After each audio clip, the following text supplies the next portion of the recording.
আসসালামু আলাইকুম। যে যেখান থেকে আমার ভিডিও দেখতেছেন সবাইকে অসংখ্য ধন্যবাদ। আজকে আমি আপনাদেরকে সাথে শেয়ার করতে চলে এসেছি বেগুন আর মুরগি দিয়ে। তো ফার্স্টে আমি কিন্তু কড়াইতে পেঁয়াজ কুচি বসিয়ে দিয়েছি, মরিচ বাটা দিয়ে দিচ্ছি, পেঁয়াজ এবং মরিচ বাটা এটা, আর দিয়ে দিচ্ছি একটু পানি যাতে মশলাটা পুড়ে না যায়। দিয়ে দিচ্ছি ধনের গুঁড়া, মরিচের গুঁড়া এবং গরম মশলার গুঁড়া, দিয়ে দিলাম হলুদের গুঁড়া, দিয়ে এটা ভালোভাবে নেড়ে চেড়ে নিব, কষিয়ে নিব। আর স্বাদ মতো লবণ দিয়ে দিব।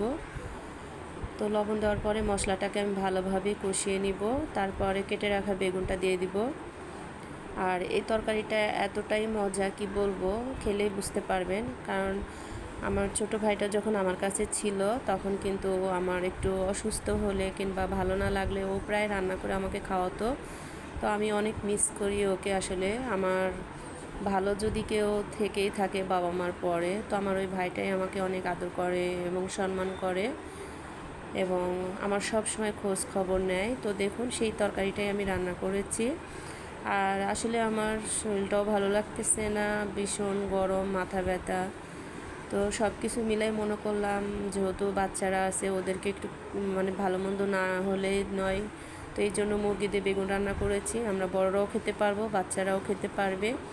তো এরকম একটা তরকারি আপনারাও রান্না করে নেবেন, তাহলে সবাই একসাথে খেতে পারবেন, আলাদা আলাদা রান্না করা লাগবে না। তো দেখুন রান্না বাড়ার শেষে বিকালে একটু ঘুরতে বের হয়েছিলাম। তো বিকালে আমার বাসার আশপাশের জায়গায়, বাট এতটাই সুন্দর কি বলবো, অসাধারণ। আমি এখানে যাওয়ার পরে নিজেকে হারিয়ে ফেলেছি যে আশপাশে এত সুন্দর সুন্দর জায়গা আছে, বাট ঘরে বসে থাকি, নিজেকে অনেক একা মনে করি।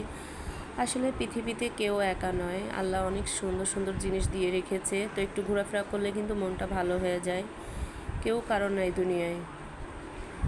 বাঁচতে হলে নিজেকে যুদ্ধ করে একা একা বাঁচতে হবে এবং আশপাশের মানুষজন নিয়েই ভালো থাকতে হবে।